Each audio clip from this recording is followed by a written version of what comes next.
Hello, film fans. Welcome to the Film vs. Film podcast. My name is Martin Harries, your host, and I'm joined by the film encyclopedia man, Boaz Dix.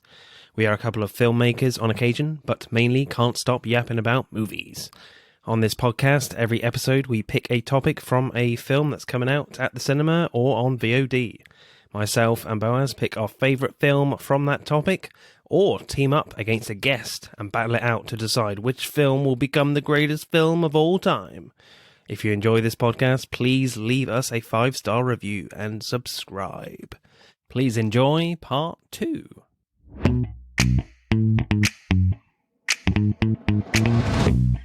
So, the Couple Obsessed podcast, Scott and Shelley, what film did you go for MCU Phase 4 films? Doctor Strange, the Multiverse of Madness. Yep. A movie with Doctor Strange about the multiverse? Didn't we already do this? How weird, yeah. So how did you come to pick this choice then? Scott. Scott, you talk now. Well, to be honest, Spider-Man is probably the best Marvel Phase 4 movie so far. I figured one of us probably would choose it, but, I'm a huge Sam Raimi fan, like early Sam Raimi. I do love The Evil Dead, and of course, he did the first 3 Spider-Man movies. While this one may not be as good, I think it does have a lot of style to it. It's a lot fun, like Shelley, was saying afterwards, where it was like, Spider-Man's more heavy, this one's just kind of like, go along for the ride and just enjoy the visuals type movie. Yeah, definitely. So what's your, opinions on the other ones, like Eternals, Shang-Chi? It was okay. Like, Eternals I thought was okay. I think I had more problems with that than I did with this one. The villain Crow in that one, the CGI dude is just not really in it. I think it would have been more interesting if it was just a struggle in between themselves. And then kind of the same issues with Shang-Chi. Like, it was good, but then it kind of dissolves into a CGI kind of monster fest. Like Shang-Chi, I was really excited for that one, and I think it was the whole third act was a little messy. Yeah. Yeah, and I think just incongruent with the first 2/3 of the film. I was like, it just feels like a different movie, the last third. I think we had watched Nomadland with Chloe Zhao, who directed Eternals, and we both were not the biggest fan of that movie, just for other reasons, but we were watching Eternals and we were like, oh yeah, this kind of feels like Nomadland, which I don't know if you've seen it, but she kind of... Poos in a bucket, yeah. lays in a river naked. I remember we saw that scene and Shelley was like, whoa, what was that about? Oh my gosh. But it's a beautiful movie. Like, it has some great shots, but the story I wasn't really, feeling. And one of the funniest moments in that Eternals movie is when Icarus, I was going to say Superman guy, but Icarus flies into the sun. I thought that was pretty funny. Yeah, Superman guy / Icarus, yeah. Yeah, I'm sure it wasn't supposed to be funny, but I was like, I thought that was pretty funny. But I'm probably biased because of Sam Raimi with this one, but yeah, that's why I picked it. Yeah. You can definitely feel a lot of Sam Raimi's influence in this film. Yeah. I wouldn't say throughout the whole film, but there's definitely glimpses here and there, which is great to see. So what happens in Doctor Strange in the Multiverse of Madness? Do you want to say it? That's you. Okay.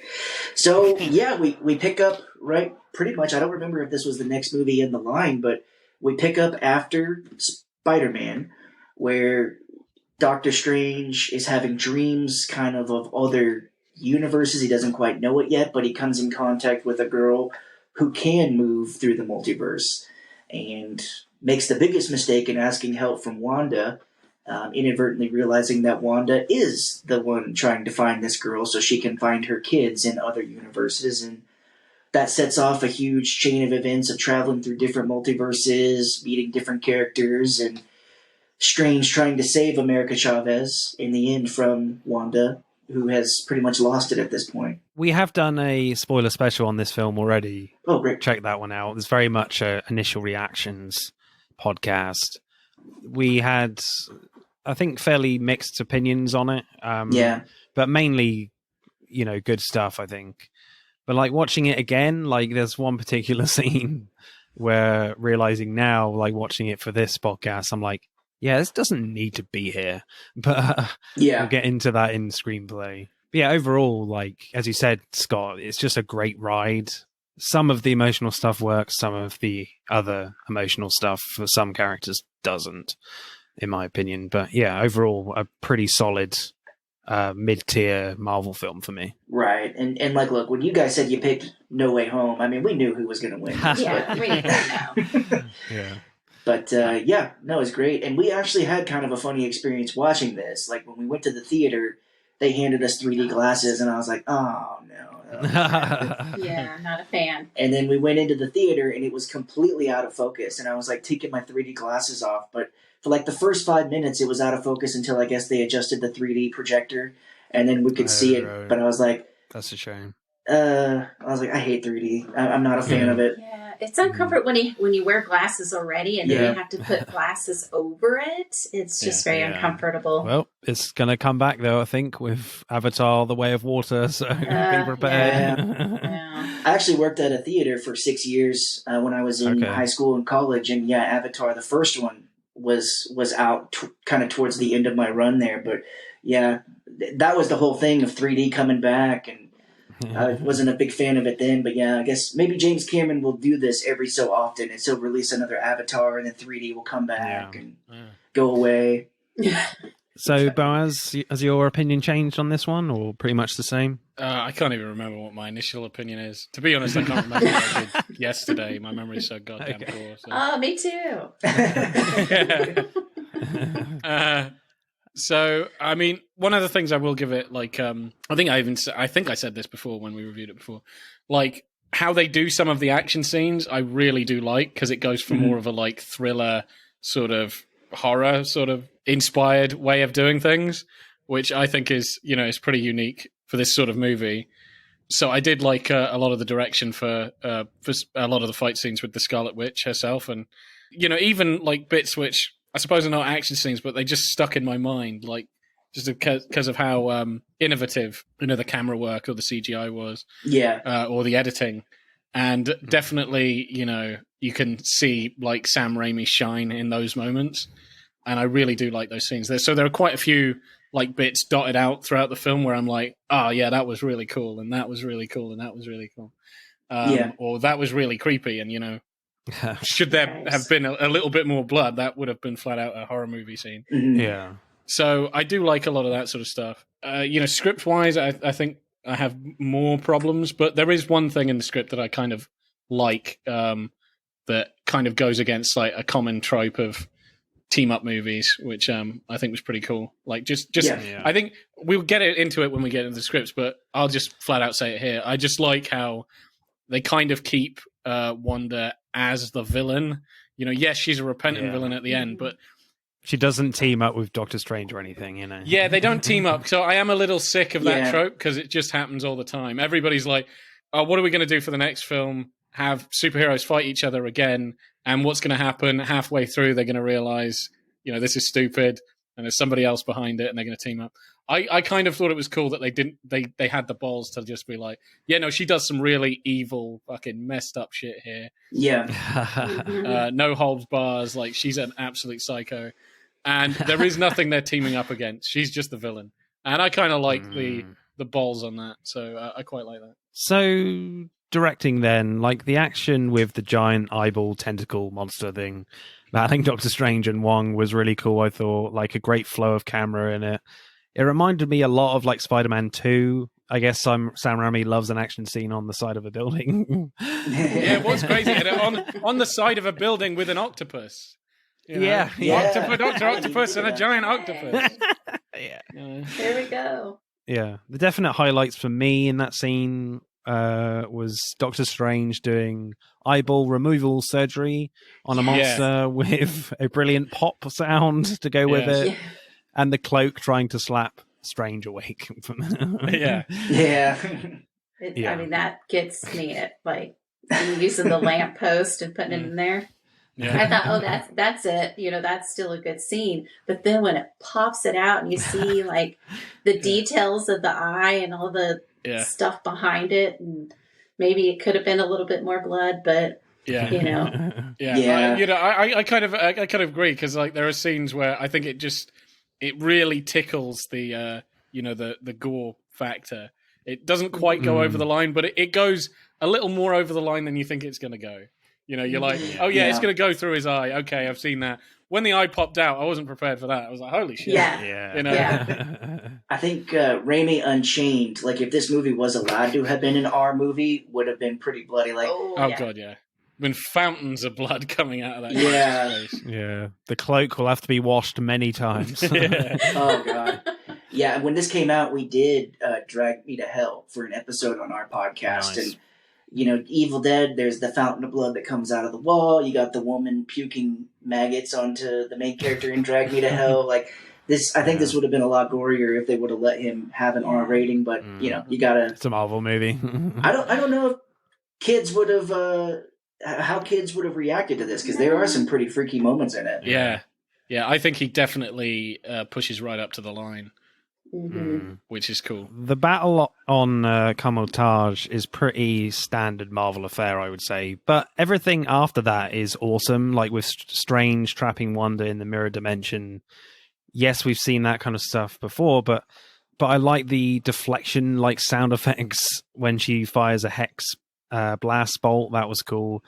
To then slowly going right up to the glass and then turning it into water, that was awesome. Like the way she comes out of the gong was really cool. The way she contorts her body was like the first proper Raimi horror moment for me. Just that contortion was like, ooh, okay. I know what this film could be. And like his obsession with eyeballs as well, like, where they're covering all of the reflective surfaces and her eyeball just like pops out of it. That's a fantastic scene. That definitely the most Raimi of the shots so far, because you get the shots of like the doors closing really fast and the quick zoom in on Strange and everybody. It's great. Yeah, and her coming up like upside down out of the gong and her body righting itself was just, I thought that was a great shot. That was right out of a horror movie. Yeah. I mean, and it's probably my favorite scene. Is her coming out of the gong. Yeah, I feel like there's some like Western tropes as well here. Like they kind of have this little standoff just after that before Strange releases like his snake thingies out of his arms.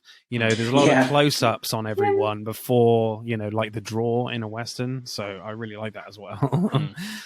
I absolutely love the scene where Scarlet Witch enters the consciousness of the other Wanda in her home. I love the opening shot of the camera at an angle hiding behind the stairs and then tries to come around and get her, but Wanda senses something, then hides back around the stairs. Yes. It's just pure Evil Dead stuff for me. Then Wanda in the picture looking at the camera, directly at the camera, and waves in the T. All great visual effects, but the camera movement in the scene drives what's going on, and in the film as a whole, especially to tell you what's actually going on magically at times. I love the intercutting too of Wanda and Scarlet Witch when the Darkhold is destroyed, and there's a great like stuttering to the editing there. The intercutting, that was great between the two scenes. I love that camera work, and I put that down as one of my favorite scenes of that camera. The POV of Wanda, and it's like the best horror comedy mix that Raimi does well, of that camera hiding behind the stairs. That makes me laugh. When she's walking and then the picture starts moving. I'm like, well, that's freaky. Yeah. And then the waves. I love the waves. Yeah. And I also like when she sees her reflection at the end of that scene. There's so much going on in that scene. It was really, really quite cool. And the Scarlet Witch is looking back at her. I thought that was really cool. Yeah, I think there's a scene where when she's walking down in the kitchen when all that's happening, like you see a light kind of like moving, and that reminds me of the lamp laughing at Ash in Evil Dead as well. It's just it's nice little callbacks that I think make me pick this one, because it just I think visually it's just nice, and I'm wondering, like, with you not having seen, it's one of the best. I would say. Have you, Shelley, not having seen all of Sam Raimi's movies? I mean, you still found it pretty visually interesting? I did, yeah, because like you said, the zooms, when we did that other movie, Drag Me to Hell. Yeah, that one I just forgot about. All the zooms and just the grossness of it it kind of trickled into this movie. I mean, do you think, Sam Raimi could have pushed that stuff a little bit more? Was it a bit too safe, do you reckon, or for this kind of Marvel tone? Or personally, I think he did a little too much. Oh, really? Okay. I know. Because I couldn't wait to watch this movie. I was so excited, and we went to the theater, of course, and watched it. But it wasn't what I expected. It wasn't like, it was almost too comedy-ish for me. Maybe that's the problem with it, is that, like, some people like that are big Sam Raimi fans or Evil Dead fans, like, they would enjoy it because they get to see what they want. But then, like, Marvel fans maybe are missing out on some regular things. I don't know. Maybe that's a good point. A lot of the Illuminati action with Wanda is quite hit and miss for me. Like, I'm not sure Sam Raimi had a huge influence on how that was done. I'm not sure, but like the good stuff for me was when like Black Bolt implodes his own head. That was pretty gnarly and quite dark, and I quite like that. Yes, you could argue it's a little dumb from the smartest man alive, but for me, it reflects like the Illuminati's arrogance a tad, so I don't mind that so much. I like the action between like Captain Marvel and Scarlet Witch when they spin out of control. I thought that was visually very cool. Yeah. I didn't like the way she died for me, though. I felt it was a little dumb, where the statue just falls on her and she just like puts her arms out. And I'm like, you have like blaster bolts thingies, just destroy them. But the scene where Professor X is in Wanda's mind didn't feel very creative to me, where she's just trapped in a load of rubble and Charles just says, perhaps if I just pull you out, I can save you, or whatever. It just didn't feel good at all, just quite clunky. I like how he dies, though, where like a very scary looking Scarlet Witch just snaps his neck coming out of like the red mist. That was cool. Also in the tunnel later on, I didn't understand why they stopped running to wait and see what Wanda is going to do next. Yes, that made no sense. The jump scare as well wasn't that great as well. She just seems to come round, I don't know, walk into the set and for a jump scare. She just walks around the corner. I think the only cool part when they all stop is where you can see the water go in slow motion.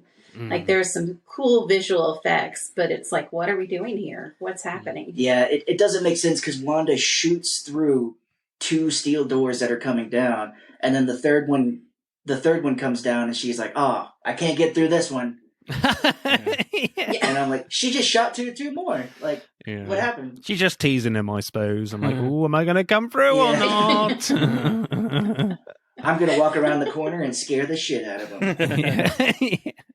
She's like, peekaboo. Yeah. And also, like, Mr. Fantastic's Reed Richards' death was just I hate that. Funny to me, where he just, like, dies by cheese string. You were saying in, like, the spoiler special, at least, come on, let's have Mr. Fantastic have, like, a few hits on her or whatever, not just die straight away. I personally just didn't really understand that, Like, you've got John Krasinski, you've got him involved. You brought Mr. Fantastic. It was from a different franchise that only recently got the rights to. It's like, let him at least punch her once, for fuck's sake. I thought it was too easy. Yeah. Like, why should it be that easy? Yeah, way too easy. To me, it just like that whole scene like never sits well with me. It's either she kills them all in like 2 seconds. But having her, and I'm fine with the Black Bolt one because took her took him by surprise. But with Mr. Fantastic, he like reaches out incredibly slowly, then is turned into silly string, and yet I think heroes that I don't think are as strong as him are like going, especially Captain Britain, Captain Carter. Carter. She's going on for ages. I'm like, she's just a human with a fucking shield. Like, this is a dude that can punch you across the street, Like, why the hell didn't he get a cool fight scene or a cool death or whatever? I thought that was a bit bizarre. And also with Captain Carter, you're just waiting for her to die because she's just a bit strong and has a shield. Yeah. Oh, but she has a jetpack though. But you know, She has a snazzy jetpack, yeah. But yeah, you're just waiting for her to die. Really. Yeah, but she had like the most rough and tussle choreographed fight scene with Wanda, and I don't even think that made sense. So I didn't really kind of get how they killed the characters in that fight scene. I would have done it a lot differently. But I did like the death of Black Bolt.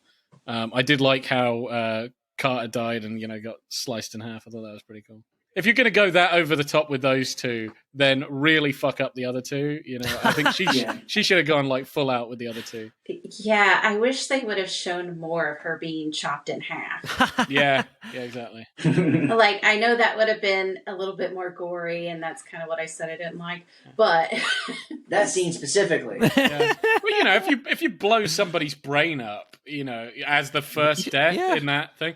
Go to town. I think that's like, right? That's carte blanche. Yeah, just have her like incinerate their flesh and tear them up. I can definitely see a meeting with Rami and Kevin Feige of like, Rami, can we show Captain Carter being split in half? No. Silhouette only. Yeah. Can I have some guts drizzling out here? No. No, you get one brain explosion and that's it. One brain explosion. You can't show it. That's it. I think that could be part of the reason why Scott Derrickson wasn't the director on this film, because he was originally the director for this movie. So, and he clearly wanted it to be more of a horror film. I don't know, maybe Sam Raimi was more forgiving with that sort of thing. But when like Doctor Strange turns into the zombie Defender Strange and gets attacked by like the souls of the damned, it's really spectacular, and the designs of these like oil black looking demons looked really cool for me. But the camera work really matches the visuals as well, where like Doctor Strange really grabs the camera at one stage in a POV shot of a demon, and then Christine has a similar POV shot, but she's trying to stop the demon coming at her, and the camera's shaking wildly. And it's an amazing blend of like creative visuals and creative camera work choices. So I really love that scene, and just like using the demons as wings to get to the dungeon castle, whatever it's called, Wondergore. Wondergore, yeah, that was awesome. That was cool. Yeah, him making his cape out of the souls of the damned. Like there's a shot where you get like the hands making the big kind of like collar of his cape. Yeah, that was pretty sweet. That would look so neat. And I think there was a shot of that in the trailer, and I was like, I wonder who that is. But there's a shot where he kind of like flies up and you see all the hands of the damned kind of around him when he's fighting Wanda. And there's very cool looking shots. Yeah, and this is another eyeball reference, because when Christine like looked into his eye, that's when all of the damn souls started flying out of his eyeball. Yeah, he's definitely got an eyeball fetish. Yeah, Shelley had a good point. She didn't know how Christine knew to use that magic cauldron to like shoot them. I don't remember the first one if she knew how to use that. I think it is a callback to where he uses something like that, but she picks that up and uses it. I think it's a callback to the first Doctor Strange, because I think when he gets attacked by like the bad guys, he picks it up and they're all like, oh my God. But he doesn't know how to use it, so then they just rush him. They're like, oh, okay, you don't know how this works. So they bring it back in this one because she knows how it works. Oh, good. Okay. Yeah, so it is a callback to the first one. As to her character, I mean, I suppose it's one of these things of like doing a multiverse movie, but like I don't know this Christine. I've got no idea about her past or relationship. She's just really smart. That's it. She's just really smart. Maybe she knows all this. But I think that was kind of like a lost chance of like, if you're going to team him up with a Christine, why not his Christine? You know what I mean? It's just like, I didn't really kind of get that. Like, because, it's probably the last time I'm ever going to see this version of Christine. It's got like no actual emotional connection to this Doctor Strange. I thought that was kind of weird. I think what they were trying to go for is that this whole notion and idea of like he loved her in every universe, in every multiverse. So yeah, I do like that line, but I thought it would have been maybe a little better if it was the same Christine he went to the wedding with, and then they have this arc. But, you know, I kind of get that. Yeah, this Doctor Strange doesn't hit on married women, so Christine is off limits. Now, Fair enough. Now the other universe, Christine, that's fair game. Yeah, she's a single lady, you know. No ring, huh? Shelley, have you got a favourite scene or shot? Probably that gong where I guess the Scarlet Witch comes out of it and she's all twisted and backwards. And then, I mean, it just reminds me of a horror movie, which I love horror movies. So that was probably my favorite. I think I'll go with the whole scene of just the whole scene of her possessing the other, you know, Wanda. Yeah, I think that was really cool. I like when the first time she makes a connection. I think it was during that possession, towards the end of that, and she's like going in and out of, you know, possessing her and not possessing her. I thought that was really cool. Where she's like, the intercut, you know, holding the kids and then going back to like she's, you know, at Comatage. I thought that was pretty cool. There is a very beautiful shot of when when they're in the Shattered Universe and he's going up into the Sanctum. Like, there's a beautiful shot of the stairs over the ocean as he's walking up. That's a very pretty. I would have put that as my background if I was in high school. Yeah, I think certainly my favorite scene is the music battle between Doctor Strange and Dark Doctor Strange. That was pretty awesome cool. to me, so creative, and it didn't feel contrived at all. I wasn't asking myself, why are they using music to battle each other? It felt very logical to me, where you know, Dark Strange knocks our Strange into the piano and loads of music sheets fly up. Yeah, and he decides in that moment to use the notes on the sheets as weapons. So in my mind, that was the only thing that can combat this magic, other music magic kind of thing. So it works brilliantly for me in a very visual sense as well as sound. You know, absolutely love that. I just think it's a really smart way to make the orchestral music just like actually part of the plot. It's not something the score. Yeah, the score. It's not something that's just being heard by the audience. It's actually being used to kick the crap out of each other. I've never seen something like that. I thought that was quite funny. It's definitely the most comic book part of the movie. Like, you would definitely see that in a comic of Doctor Strange, you would think. And just the moment where the sound cuts out just before the explosion was awesome. And like when when he gets impaled on the fence and, like, you know, you have the random third eye just open. that was awesome. Yeah, another eye. Another eye. Jeez. He loves his eyes. And also, I just love the slow build-up as well. I kind of wish they slowed it down even more at times when Doctor Strange is walking up them stairs and just going into this very creepy sanctum. That was some great stuff there. Just slowing things down for us to really fill us with lots of atmosphere in this scene. Yeah, I love that. Of course, the scene when they go through multiple universes was great. I wish we got more of that, though. Yeah, same. I would have changed the title and maybe even get rid of that scene and I think maybe the film would have been a little better, because with a name like, it's kind of strange as well, because, you know, Doctor Strange is a lot more powerful than like Spider-Man, and, you know, I mean, can do flat out magic, and you've got this you know, film called Multiverse of Madness, and I do actually think like you know, Spider-Man No Way Home is a much grander film. Like, it's a much more of a multiverse film. Yeah, it's more of a multiverse feel and just a huge scale to it, but it's like Spider-Man. And then you got, you know, Doctor Strange and a name like the Multiverse of Madness, you know. They go to two worlds, that's it. Yeah, they go to two worlds. That's about the extent of the madness there. It is really just him versus, you know, Wanda movie. And the multiverse stuff is sort of tacked on. So yeah, it's not as grand really as the title says. And that scene, I think, it's an awesome scene of like 10 seconds of them going through like fucking like 17 universes.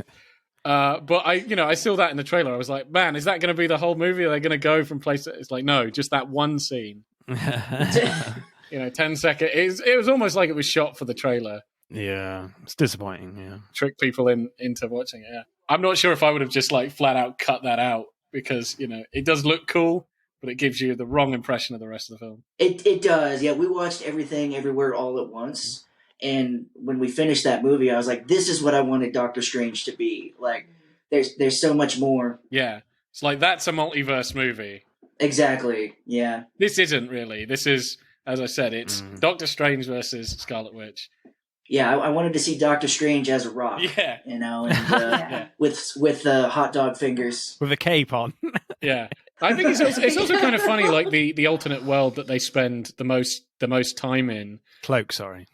isn't that insane, really. It's like Just very lovely and flowery. it's flowery, and when you cross the street, you walk at red instead of green, and like that's the extent of the craziness of that planet. That's about it. Like, whoa, that's crazy. Yeah. And pizza balls don't look nice either, frankly. No. Like, how are you supposed to eat a pizza No. ball? Is it just all crust in the middle? It looks sticky. Yeah, I don't know. that sounds shit. You should have like crust on the outside and the stuff in the middle. That sounds better. Like Yeah. biting into to get more crust. That sounds crap. They probably have the sauce in the middle, but then it just goes everywhere. Yeah, Yeah, it just seems like something very sticky and inefficient. You know, you just I think this is like a Fight Club universe, because doesn't Tyler Durden at one point say that he wants like the land to reclaim the towers and the businesses? So I'm like, this was Tyler Durden's dream. yeah, maybe. Directing score, Boaz, what should we go for? 8.7? 8.8? Yeah, let's go 8.8 or 8. Yeah, 8.9 maybe actually. Okay. Scott and Shelley? Yeah, I was gonna think 8.5 to 9. Which one do you think? I was thinking like 7. So Okay. 7.9. for directing, and Yeah. Well, we can do like 8 point. how about an 8? We'll go 8. 8. Okay. We'll fight about it later. Fight about it now. Make a good podcast. Right, screenplay then. Watching this again for the podcast, I realized for me that the Illuminati don't need to be in this film. No, No. they are flat out fan service. It's not even in the way that I think Spider-Man does that better, because you could even make this complaint about Spider-Man. Oh, it's fan service. No, but these are fully realized characters in Spider-Man. Yeah. These ones are not. You know, they are like very surface level. You know, just come in for a scene and then disappear. So they really don't need to be here. Their whole thing is making like the tough decision to kill their Doctor Strange because he's, you know, way too powerful and destroyed a whole universe. But later on, Doctor Strange meets himself taken hold by the Darkhold, creating incursions without a care in the world because he's trying to find a Christine to be happy with. So I'm like, hang on, you're literally telling me the same point twice? Yeah. That a Doctor Strange is really powerful and can cause a universe incursion, yet the more interesting and more visually interesting one is cut short in favor of Illuminati fan service. Yeah. So if they just cut out the whole Illuminati entirely, we could explore more of the dark hole, Souls of the Damned stuff, explore more of the dark Doctor Strange, ultimately improve the whole "Are you happy, Doctor Strange with immense power" storyline, because Wanda's story is about a very similar thing and kind of overpowers Doctor Strange's in his own movie. You know, her struggle with power and grief is a lot stronger. So yeah, the Illuminati don't need to be here, in my opinion. Do you guys agree with that? Like, would the story improve if they went in there, the Illuminati? Yeah, no, this is kind of the thing I have a problem with Marvel movies, is the fan service or setting it up, because it would have been a stronger movie if we kind of kept with the going through different universes or the horror aspect of it. So I think it's just pick one and focus hard on that, and really don't like divide your attention to a bunch of things, and then it's kind of like you don't get a fully satisfying meal at the end. Yeah. It's like, oh, this was cool, and then you did this because this was cool, and you did this this was cool. It doesn't all fit together. yeah, I mean, it is nice to see Patrick Stewart. It is nice, yeah. Yeah, but he's looking old now. And to see him die again. How many bloody times has he died I as know. Professor X? I know, poor bloke. Somebody did like a compilation. It's pretty excessive. They really love killing him. You know. For such a powerful character as well. You know. Yeah, his wheelchair is like comic accurate. I get that, but it's so funny because it comes up to like his nipples. Yeah. You gotta cover the nips. Yeah. I think, don't they play something that sounds very similar to like the 90s Yeah. X-Men cartoon? That was fun. That was pretty cool. Yeah, you get a little like a da-da-da-da-da-da. Yeah. That was pretty awesome. Yeah, no, it could have been cut. Yeah, and also another problem I kind of had was I like Mordo as a character. I love the actor, but I think that was also like I'm not sure if they maybe should have had a previous film before this, but they set up in the first film that he was going to be a villain. Yeah. And then he just doesn't show up. And then you bring back the same actor to play a different version of the character who we don't know. You know? Yeah. And I just think that's really weird, especially when he's like, here's Mordo, and he's like, he's on edge. He's probably a villain. The other one didn't like me. It's like, you never fought that guy, you know? Yeah. Like, you were friends with him, and at the end he said something ominous to you. And that was the last we heard of him. Like, how the hell, I just thought that was kind of weird. Like, why didn't you just have regular universe? This is why I kind of think how most of the story went, that it's essentially him versus Wanda, and it's magic and demons and spirits and what have you. Yeah, that maybe they should have just cut out the multiverse shit and just like really streamlined, just focused on this. Yeah, I just don't really understand, because I would have much preferred like him talking to original Mordo and him talking to original Christine. Yeah, I don't know. That's me, maybe, but yeah. I think at the end of the first Doctor Strange film, it's a really interesting idea, the fact that Mordo devoted his life to the Ancient One and her way of doing things, and then all of a sudden it was all kind of a lie, and him turning evil. That was a really interesting idea, but I wasn't particularly that sorry that like we didn't see more of the original one or even this new version, because they only really have like a throwaway line from our Doctor Strange that he hated me or whatever. Yeah. That's all you kind of get. Yeah, and this one hates me too, apparently. But I just feel like I wanted more of like the dark Doctor Strange. He's such a really cool character, and he just gets like one scene. True. I do agree with that as well. I think it's kind of cool having an evil version of him. I like even the short conversation that they have before, but it's too short. I would have had him as like a proper character, where you get more like motivation. I like the whole his sister died and all this shit. You're learning like quite a lot about him in a really short amount of time. But then they throw away that character. You're like, oh man, that sucked. Yeah. Scott? Oh, sorry about that. I was going to say, I think it might have been a better movie if Wanda found Evil Strange and they maybe worked together. Yeah. Or that would be cool. They had more, because like this Strange doesn't have any qualms about using the Darkhold, so maybe they find each other, but share experience. Yeah, he was a very underutilized. Yeah, and basically they sort of, when he's like shown up, he kind of has a similar thing to her. He wants a Christine, and she wants her kids, and doesn't care where they get them from. And it is kind of a shame he's like thrown in there and then just thrown out of a window. Even though I do like the fight scene, but he is gone really quick. Yeah, because you could easily like branch off into other multiverses and have more of an adventure that way, because there's crazy stuff happening all over in that world. So they could have done something there. I did like this universe as Mordo, because apparently in the alternate, this is when Mordo asked Strange if he should get dreadlocks. Strange told him yes, instead of telling him no in the original universe. He's like, oh, you're absolutely right. You should have gotten dreadlocks. You look amazing. The only thing I liked about the Illuminati is the fight scene between Modor and Doctor Strange. Like when they fall into that pit, I thought there was a lot of good camera stuff going on there. Yeah, I like them like punching each other and jumping off walls and like doing wrestling stuff to each other. I thought that was kind of cool. I thought it was really cool as well, because it kind of shows that they're not just magicians, they're like, they can fight. Yeah. Because neither of them can use magic. Like he's got those magic cuffs and he puts it on Mordo and breaks it off. Yeah. And then they just have like a fist fight. I thought that was pretty cool. Yeah, they both have a black belt, so they're good. They got to train like that at Kamertage. There's a jiu-jitsu course. Like the memory lane scene did feel a little forced and clunky to me. Like they needed some way to reinforce Doctor Strange and Christine's relationship somewhere in the script, and shoehorned in America Chavez's backstory with her two mums. Yeah. Yes, they're in a new universe and you can be more creative in the storytelling, but it just didn't feel very organic at all for the characters. I kind of agree with that, because I think maybe the writer was probably thinking, okay, how are we going to flesh out their backstories?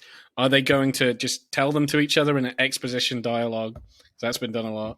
Are they going to have flashbacks? Are we going to put them in the beginning, or how are we going to do this? And I think he came up with a kind of unique idea of what if you have these advertisement things. It kind of reminds me of Minority Report. Minority Oh, Report. yeah. Yeah, where the adverts talk to you and stuff, and they're really personal. But it doesn't really make sense. Like, if you're in a universe where if you see an advert and it reveals to complete strangers who are just walking around the street, Yes. Exactly. your deepest, innermost, secrets. What kind of hellish, totalitarian, fucking, public police state is this? This sounds like utter hell. Why would anybody go across that district? No. Yeah, it is kind of weird. And but yeah, I did think it is kind of a clunky way to sort of get the backstories. But I think they were trying to be unique at least. But failed. I agree, it didn't really sort of work. Yeah, it felt like a reshoot to me where they don't have enough story for Doctor Strange and Christine, and this was the only place they could add something, Yeah. Yeah, I did have the same thought because I just wanted like a side character walking on the street when it showed America's parents get sucked into the portal, and just this guy be like, Jesus Christ, did you see that? That's awful. Her life sucks. Yeah. These guys got issues. She's like, I sent my parents to the Hellraiser universe. Oh. Yeah. No, it is pretty crazy, actually. Or what if Doctor Strange's memory is like the first time he and Christine like got it on, Like, no. Oh. Yeah, that is true.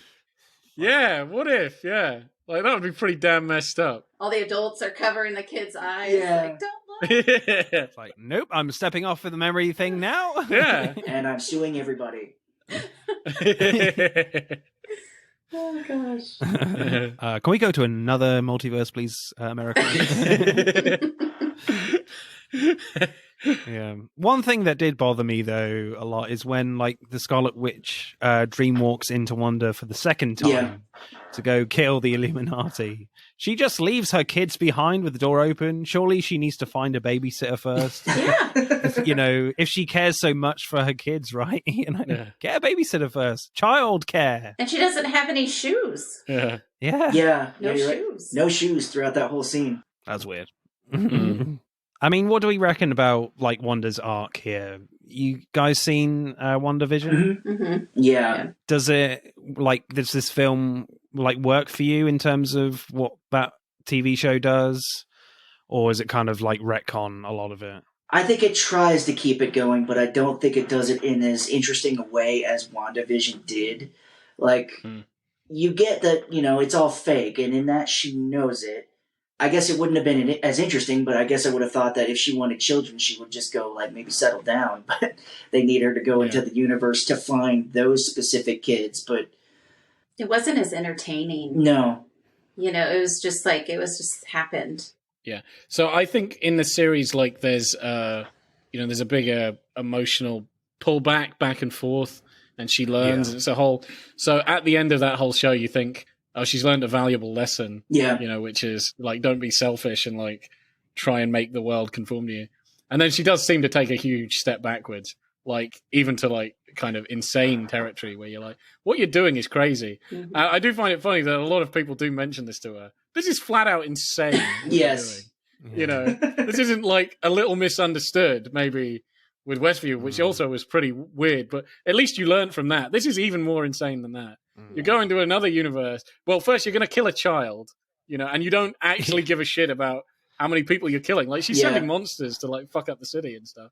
So you're going to grab a child, you're going to kill her, take her powers, go to another universe, murder their mother, and then just settle down. When you could like, I don't know, just forget about this or have kids or get therapy. Yeah. Just see somebody about that. Or maybe, try and see if you can do the same spell again. I think it only works personally because of a throwaway line, and it's kind of cheating where it's like, the dark hold corrupts you. Yeah. So then you just go, well, then the book just makes you nuts. I think if I would have done that differently. Maybe make it like, the One Ring, so you're more focused that the Darkhold is the villain rather than she's the villain. Yeah. Because it doesn't really Yeah. tend to do that. It does focus on she's the bad guy, and you do tend to forget about the Darkhold is evil. So maybe they should have done it like the One Ring, where the enemy is the Darkhold and it corrupts various people throughout. Yeah, I think I agree with that. But because I mean I've seen people comment on this, but I do understand, like, there is a throwaway line at the beginning, like, it corrupts, but you could miss that and then just go like, she's just out of her fucking mind, like she's just taking a huge step backwards. Yeah, I agree. There's not enough like push and pull emotionally with her character of what she's actually doing, what she's trying to achieve, and the film very much goes with, as you said, Boaz, the Darkhold just messes you up and like makes you evil pretty much. But I do love that last scene where America Chavez opens the portal and you have Scarlet Witch scaring the other kids. Yes. And you've got the other mother hurt, and it's just a great performance by Elizabeth Olsen in both roles there, of just really, really feeling that pain. But again, I feel like, yes, to make that scene even better, maybe there must be a scene where, like, yes, she's going a little bit towards the good side of who she is a bit more than just one note Darkhold evil witch.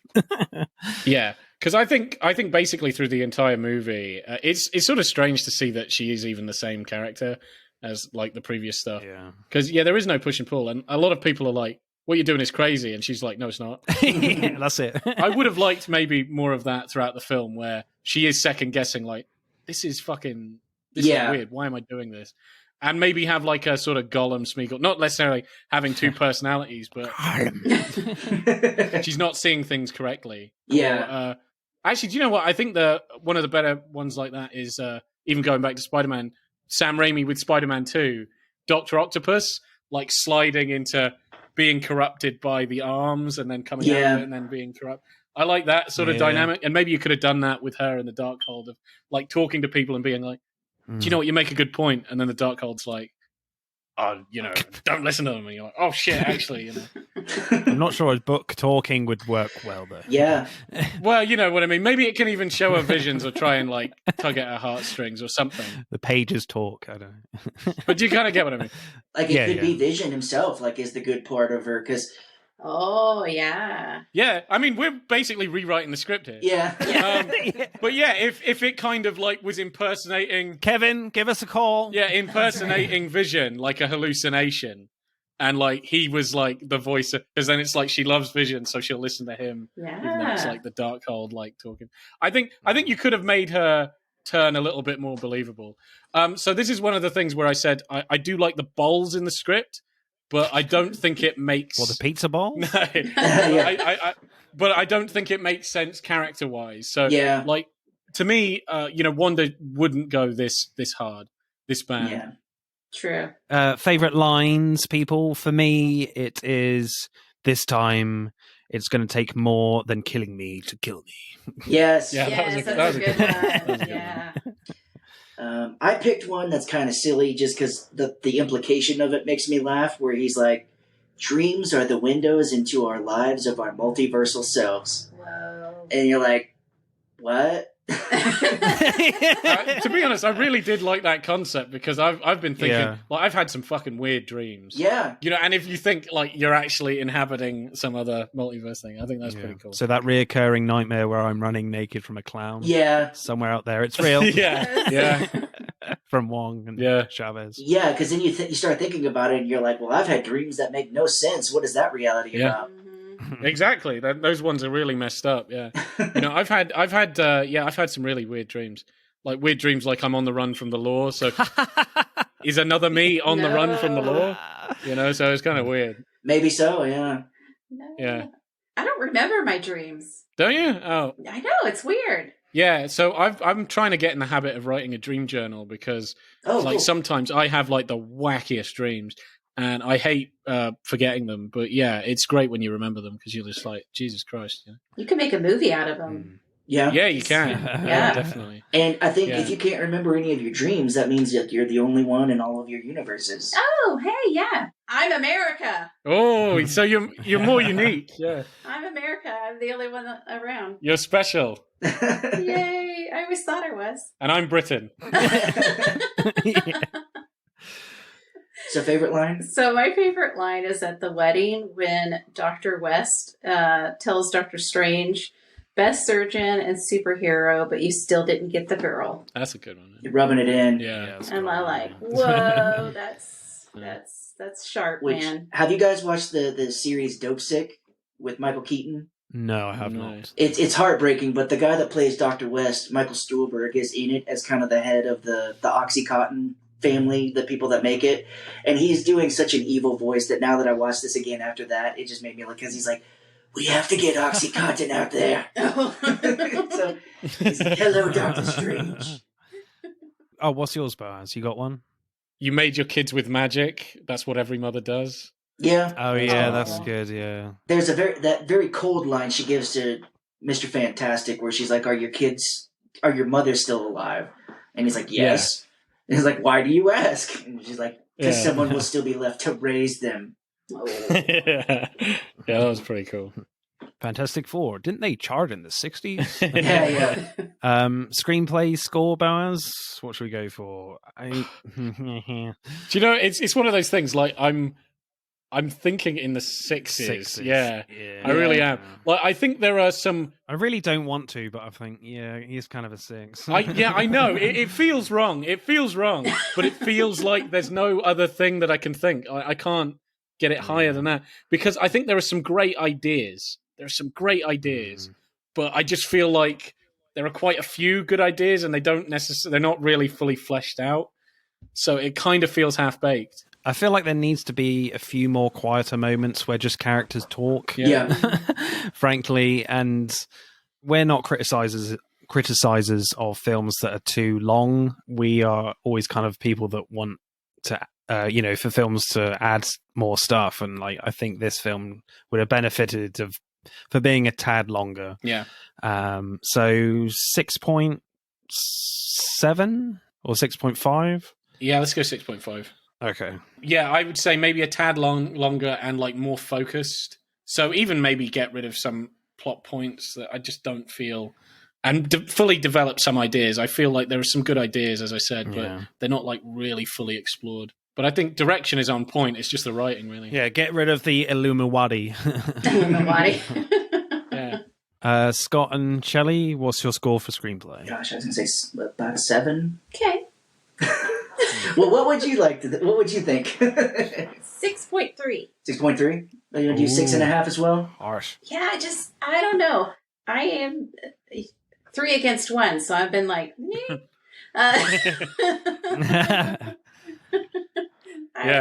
I didn't love it. I mean, I wanted to love it so much. Yeah. I was looking so much forward to it, but no, there's so much wrong with it. 6.3. Yeah. We'll do 6.3. Okay. Just saying. I agree with that. I won that one. Yeah.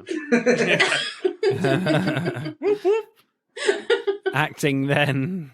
I love the acting during the scene in the apple orchards with Wanda and Doctor Strange, because when Wanda reveals that she's been lying to him, she doesn't really have a strong emotional change in her performance. It's more slight disappointment or annoyance that Doctor Strange never said her name, America Chavez. Yeah. Then when Scarlet Witch, in her acting there, she just shifts to more in this more evil way, So I quite liked that, the fact that she's not like doing too much kind of thing. Yeah. In her mistake, realizing her mistake. Yeah, I think Elizabeth Olsen carries the movie. It's her film. Yeah. It's her film practically. It should be titled Scarlet Witch in the Multiverse of Madness with Doctor Strange. Featuring. With only 2 multiverses. I do like Benedict Cumberbatch, but I do have a question for you guys as English like he is. Is it difficult to do an American accent? Like, because I noticed he kind of has a House thing going on. I've been watching House, and Oh, okay, yeah. they both kind of do that. They're like, I'm Doctor Strange. I am House. Yeah. I think I know what you mean. Like, it's really enunciating. Yeah. Yeah, I don't think it's too. I'm not doing it now. Yeah, come on, try Too it. much We pressure. will not do a British accent either. But I think Benedict Cumberbatch does a great job with the New York accent specifically. I think he goes into it quite naturally. I think, yeah, I think you're probably right, Scott. That I think British actors find it easier to do American accents than Americans doing British. I don't think you see that very often at all. I think the only one that really springs to mind recently is Claire Danes in The Essex Serpent on Apple TV Plus, where she does an amazing British accent. Oh, I don't know nice. if you've seen that, but No, we haven't. yeah, it's not amazing, but in the end, but the show, but yeah, I think you're probably right there. But I think Benedict Cumberbatch is amazing, like especially as when he's doing Dark Doctor Strange. Yeah, I thought he was because again, he's not doing too much to overemphasize that he's evil. It's kind of like his demeanor is really interesting, where he's slowing himself down physically, and the way he's walking and moving. It's all it feels very distinct, but like not doing too much at the same time. Yeah, it's really great, because I think if you do it too much, it would just be off-putting and just being like completely away from that particular character. So Yeah. I really like Benedict in that role. Oh yeah, there's one weird part which was again kind of related to a script thing as well, where the acting is kind of weird from Scarlet Witch when she leaves Wanda's body in the in-between space world where the Book of Vishanti was, and she just says, "My boys," yeah, and just flies off. There's no like realization moment of like, yeah, like where the fuck am I? What the hell happened? No, who cares about that? yeah, and there's blood all over her face. Yeah. Yeah. Like, did I? I hurt. I ache. Where the fuck am I?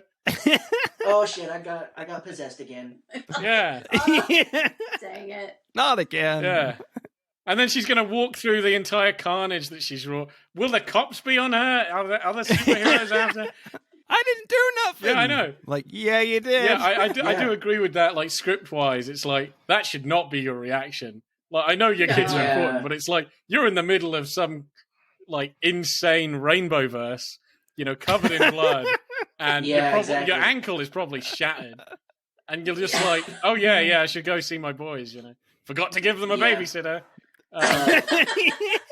It's crazy. Yeah, and you see her later, she's just sleeping on the couch. It is kind of insane. But yeah, I would say that's not a problem with the performance. That line is just a bit stupid, that whole I think it's just one of those things where the story has to move on quickly, and it's just not very smooth or natural at all in the writing.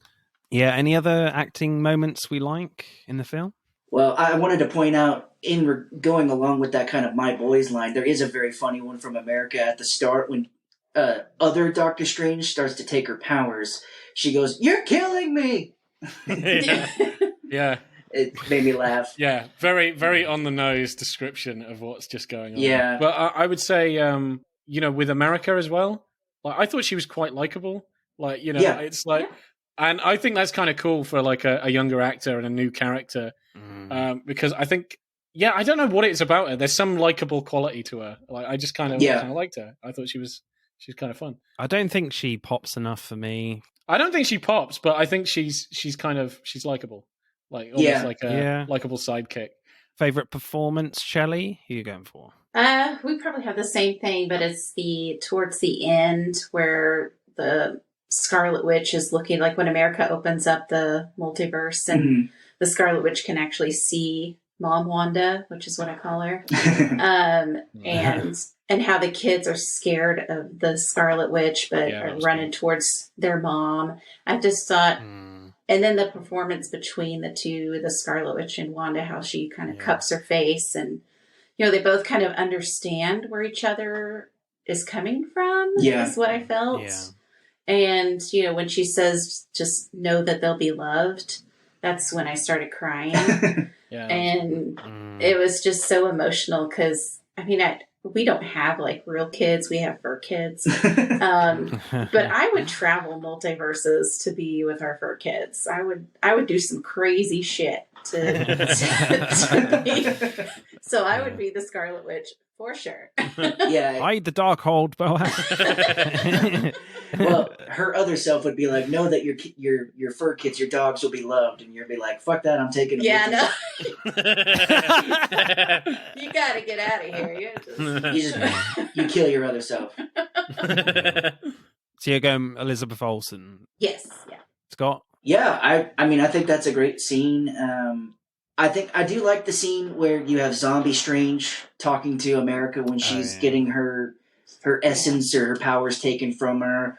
Him kind of telling her, like, you knew how to do this all along. I thought that was a very nice scene, and it's kind of absurd because you're looking at a Zombie Strange. And it is cool when she shoots him with something to where his, like, skeleton starts to, like, his skin starts to burn off. But that was a nice scene between the two of them. But yeah, I think the movie builds up to that scene with Wanda talking to herself, and that's probably the most emotional, like the best part.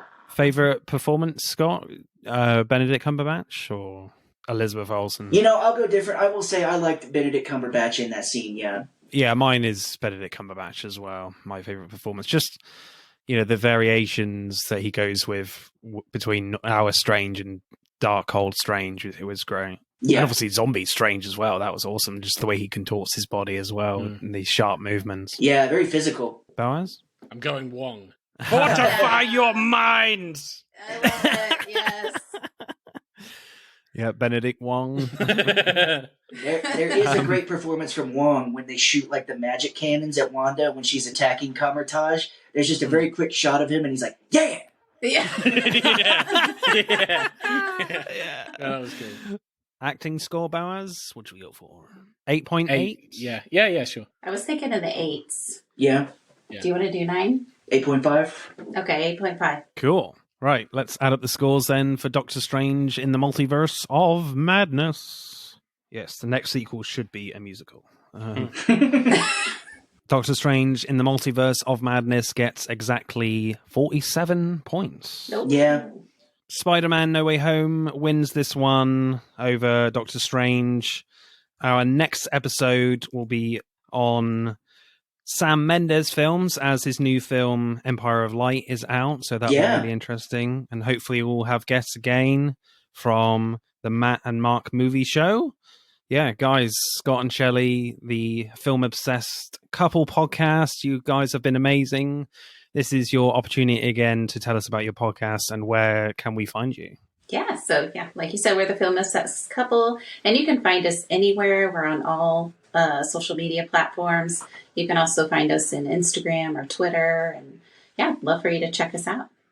Yeah, we are doing this theme month. We try to do themed movie months, and this month we're doing Asylum films. So we're going to be going crazy. We're doing When a Killer Calls. We'll be doing that one. Not When a Stranger Calls, because it's an Asylum knockoff. Do you guys have the Asylum movies? I'm not sure. They're basically just the knockoff. So you get Transformers, they do Transmorphers. Okay. I get what you mean. Yeah. They're terrible as well. Didn't they do like an Iron Man one where it's like Titanium Man or something? There's got yeah, something like that. It was like Aluminium Man. I can't remember what the hell it was. Just to the point where they can't get sued. And it's just like the cover looks almost exactly like it. There was like Atlantic Rim. Yes, exactly. Yes, stuff like that. Yeah, they can't get sued. They change enough, but the movies are awful and very fun to talk about. Cool. Excited for that one. So just fun stuff to talk about for sure. Just hopefully we don't go crazy from how bad they are.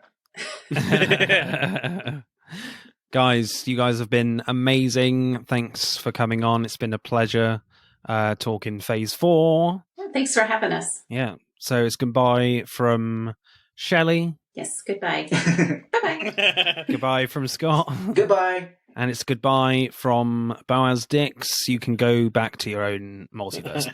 Bye-bye. Do you remember where you put your sling ring? Is that all right? On my testicles. Oh. That's a very different ring, dude. All right. Bye-bye. That's it for part 2. Thank you for listening. We hope you enjoyed it. Check out part 1 if you haven't done so already. But don't stop there. Get involved and tell us what your favourite films are relating to the episodes. Send us a DM or comment on Instagram and TikTok at Film vs. Film Podcast, for Twitter at FVF_podcast. If you do, we'll give you a shout out on the next episode. If you're feeling really generous, you can buy us a one-off coffee at our Buy Me a Coffee account. Remember, please leave us a 5-star review and subscribe. Pod signing off.